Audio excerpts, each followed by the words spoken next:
raising our children.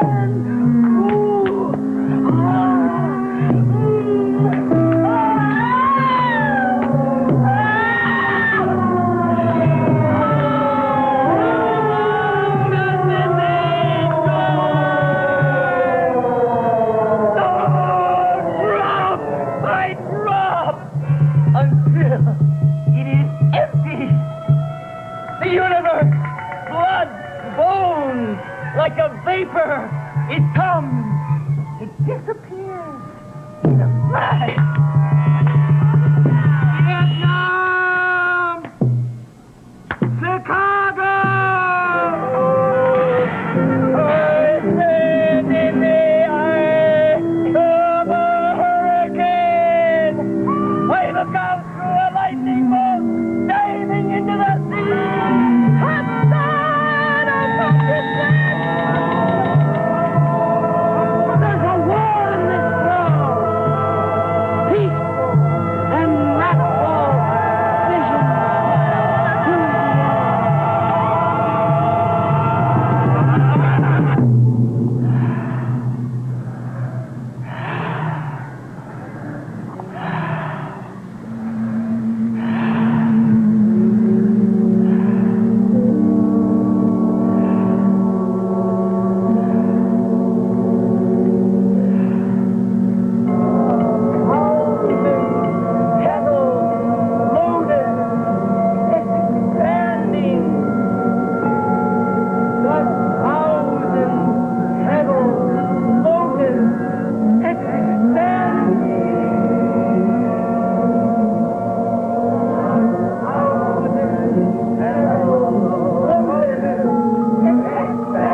A lot of my friends and other writers on the paper were always talking about revolution and guns, the kind of thing the weather people were into.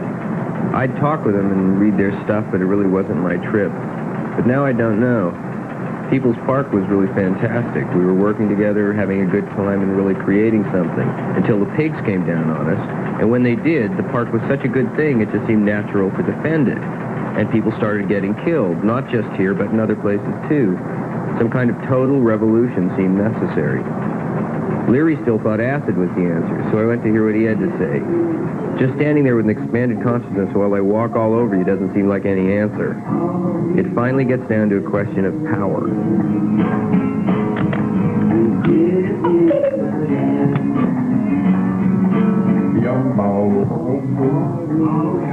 We think it's all due to the LSD supply. 2 years ago, there was a tremendous amount of LSD, as we all know, and the love-ins, and it's fantastic. The whole hippie movement, was generated, much of it, through you had thousands of people turned on together. 7 years ago, there were probably less than 50 people in the United States who saw what could happen.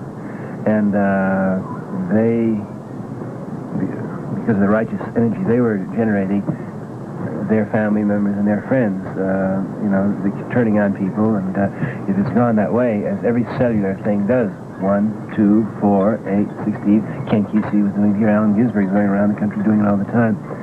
And the more people that become liberated this way, it means each one of them becomes a solar center of, many more people, and in about 10 years you have a something like the Catholic Church. You said in your press conference that the Aquarian Age started in Berkeley during the week of People's Park. We do feel that the Berkeley People's Park drama was the purest and most beautiful example of politics of pleasure and the politics of reward and the nonviolent approach to the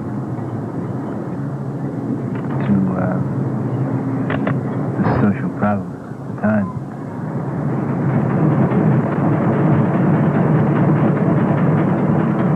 That in revolution, you lose every battle but the last one, right?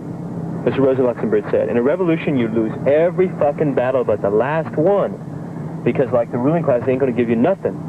And until you take power away from them. In the long run, we probably have made it more possible for us to get the land by waging, like, a successful struggle for the minds of the youth of California. Right? We beat them. I mean, we absolutely wiped them out on that issue. I mean, this is going to just completely reinforce the one thing that everybody who's hitchhiked has experienced. The one thing everybody hitchhiked experienced is you're standing on the road hitchhiking, and the parents drive by and give you a real hard look, you know, like this. And in the back seat, there's a kid, 10-year-old, going, hi, me, right? And they really want to make it with you because they know you're having a good time, and that their parents aren't. Or they think you're having a good time. We fooled them on that one.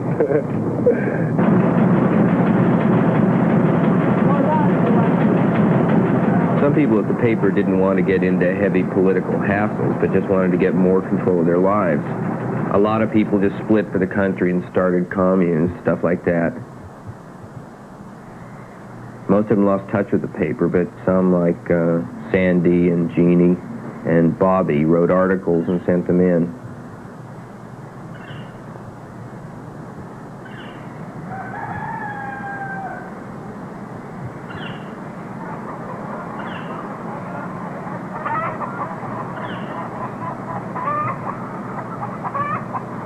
I didn't know I was going to move here when I came up, but I was really ready for it.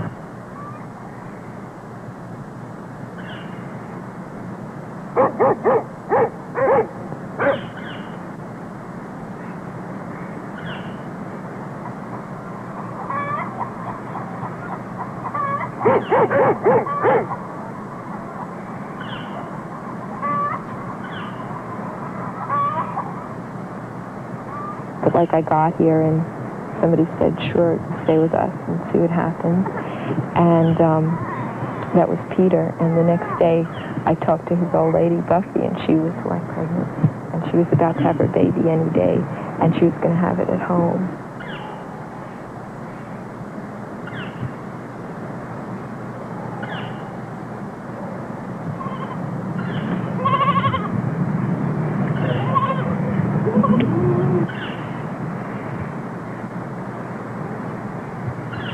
About 2 weeks later, the baby was born, and everybody in Dog Patch was there. You know, there were about 10 of us in this room, and you know, it's a big bed, and Buffy's just, you know, up there, you know, with nothing on, and her old man's there, and everybody's watching, and you know, and the baby was born, and all that. But there it was, you know, and then we opened the homemade beer, and everybody started playing guitars and singing. And, you know, there was the baby. His name is Skystep.